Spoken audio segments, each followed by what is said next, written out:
Common question that I get asked on the Viper 4 is simply, I've sprayed and I had to spray around some sloughs, I've made my boundary from coverage, and I don't want to have that impact when I go back and do my in-crop work.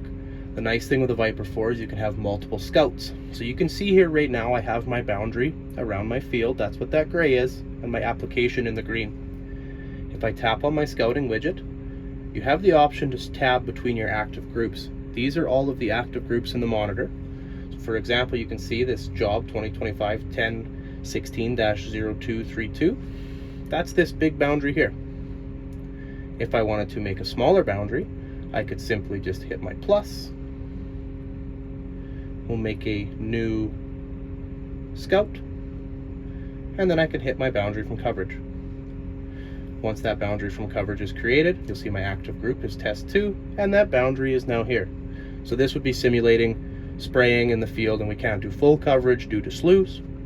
Then if I wanted to go and do my in-crop work, I can just hit my active scout, go back to that original one, and now I'm back to my full boundary.